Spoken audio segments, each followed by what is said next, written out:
కూడా పూర్తి చేసి మీకు నీళ్లు ఇచ్చి మీరు ఎక్కడికి పోయినా మా ఎమ్మెల్యే మా మంత్రి సాబ్ సుదర్శన్ రెడ్డి అని చెప్పుకునే విధంగా మీ గౌరవం పెరిగే విధంగా ఆయన ప్రవర్తించండు. మీ గౌరవం నిలబెట్టడానికి తన ఆస్తులను కరిగించుండు, తన సమయాన్ని వెచ్చించుండు, తనకున్న వ్యాపారాలను వదులుకున్నాడు.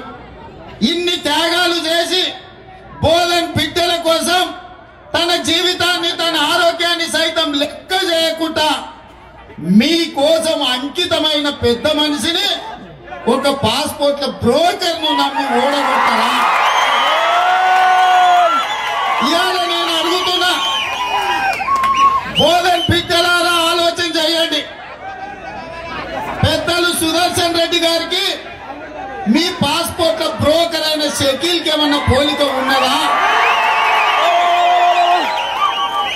ఇవాళ నక్కకు నాగలోకానికి ఉన్నంత తేడా ఉంది.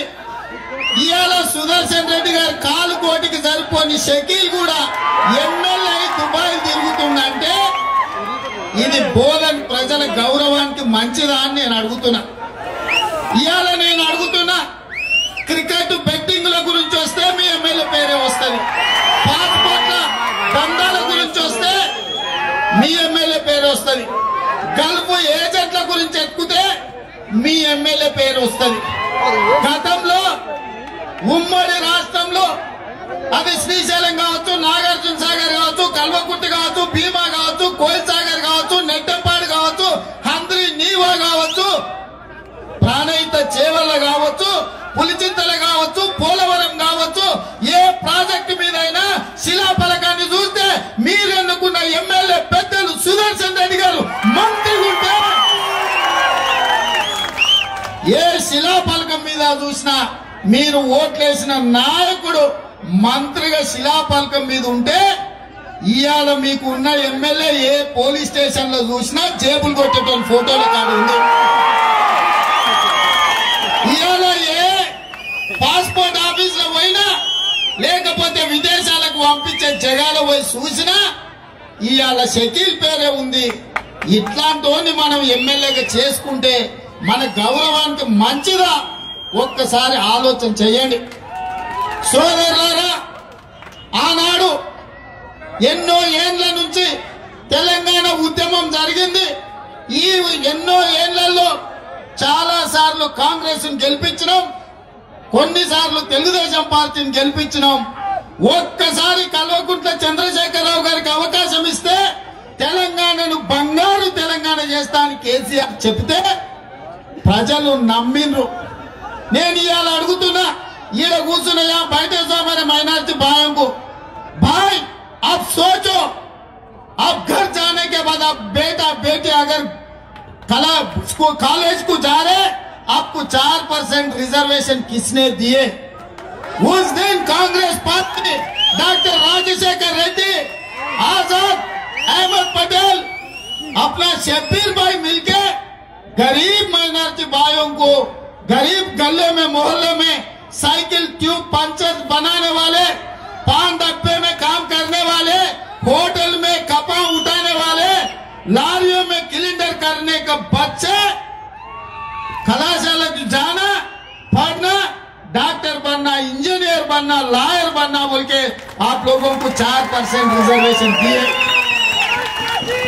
शादनगर में चंद्रशेखर राव साहब ने यह ऐलान किया, अगर केसीआर मुख्यमंत्री बने, टीआरएस पार्टी सत्ता में आए तो 4 महीने में आपको 12% रिजर्वेशन देने के लिए ऐलान किया। फिर 40 महीने हो गए, 4 साल हो गए, कहां गए अपना 12% रिजर्वेशन? पूछने का वक्त आ गए। कोई अपने गली में वोट पूछने के लिए कार वाले आए तो कालर पकड़ के रबर चप्पल लेके मारना। అంటే ప్రతి ఒక్క అంశం మీద ఈరోజు ప్రజల కోసం పనిచేస్తూ ఈరోజు వాళ్ళ సంక్షేమం కోసం ఈ ప్రభుత్వం కానీ ఈరోజు టీఆర్ఎస్ పార్టీ నాయకులు కానీ అందరు వారి మధ్య ఉండి ఈరోజు పనిచేస్తా ఉన్నాం. ఏదైనా ఎలిగేషన్స్ ఉంటే నేను ఓపెన్ గా నేను సిద్ధంగా ఉన్నా. ఈ 4.5 సంవత్సరాల్లో ఏ కరప్షన్ కానీ ఏదైనా నా మీద ఏదైనా అపోహలు సృష్టిస్తే నాకు డైరెక్ట్ మాట్లాడండి, నేను ప్రతి దానికి జవాబు ఇవ్వడానికి నేను సిద్ధంగా ఉన్నా. ఇంకోటి, రేవంత్ రెడ్డి గారు నిన్న మైనార్టీలకు అవమానం చేసిండు, నేను ఖబర్దార్ చేస్తున్నా ఆయనకు. ఇంకోసారి ఇట్లా చేస్తామంటే నీ కాలు చేతులు ఇరగట్టి నేను పంపిస్తాం. నేను అంటున్న మైనార్టీలకు నిన్న మాట్లాడుతూ ఉల్లోగా प्यालियां धोते, उन लोग पंचर की दुकान में काम करते, उन लोग साइकिल की दुकान में काम करते, उन लोग माउस की दुकान में काम करते. और गाड़दा దానికి ఫెలో నువ్వు ఈ మాటలు చెప్తున్నావు.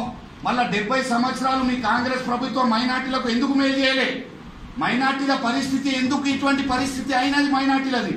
మైనార్టీలకు ఎవరు కూడా పట్టించుకోలేని అని అంది. ఈరోజు కేసీఆర్ గారు మైనార్టీ పిల్లలు ఇటువంటి పనులు చేయొద్దు అనే ఉద్దేశంతో వాళ్ళకు నాణ్యతమైన విద్య అందించాలా, ఇంగ్లీష్ మీడియం విద్య అందించాలా అనే ఉద్దేశంతో ఈరోజు రెసిడెన్షియల్ విద్య అందించి ప్రతి ఒక్క మైనార్టీ ఈరోజు పిల్లలకు 1,25,000 ఖర్చు చేస్తా ఉన్నాం. ఈరోజు మీరు చేసింది ఏమున్నది? 70 సంవత్సరాలలో ఏం చేసిండ్రు? మీరు చేసింది ఓన్లీ దంగల్ ఫసాదా, ఓన్లీ మన మైనార్టీలకు ఓట్ బ్యాంక్ లెక్క యూజ్ చేసుకున్నారు, కానీ వారి యొక్క సంక్షేమం కోసం ఏం కూడా చేయలేదు. మొత్తం ఇండియాలో ఎక్కడైనా గొడవలు జరిగితే అది కాంగ్రెస్ హయాంలో జరిగినాయి. హైదరాబాద్లో గొడవలు జరిగితే ఈరోజు కాంగ్రెస్ హయాంలో జరిగినాయి. 4.5 సంవత్సరాలలో TRS party law and order బోధన చూసుకొని హైదరాబాద్ చూసుకోండి, ఎక్కడైనా చిన్న ఇబ్బంది కలిగిందా ఒక్కసారి మీరు అందరు ఆలోచించాలి. ఏంటండి, వీడియో నచ్చిందా? అయితే ఓ లైక్ వేసుకోండి, లేదంటే ఓ కామెంట్ చేయండి. ఎప్పటికప్పుడు మా వీడియోస్ చూడాలంటే సబ్స్క్రైబ్ చేసుకోండి.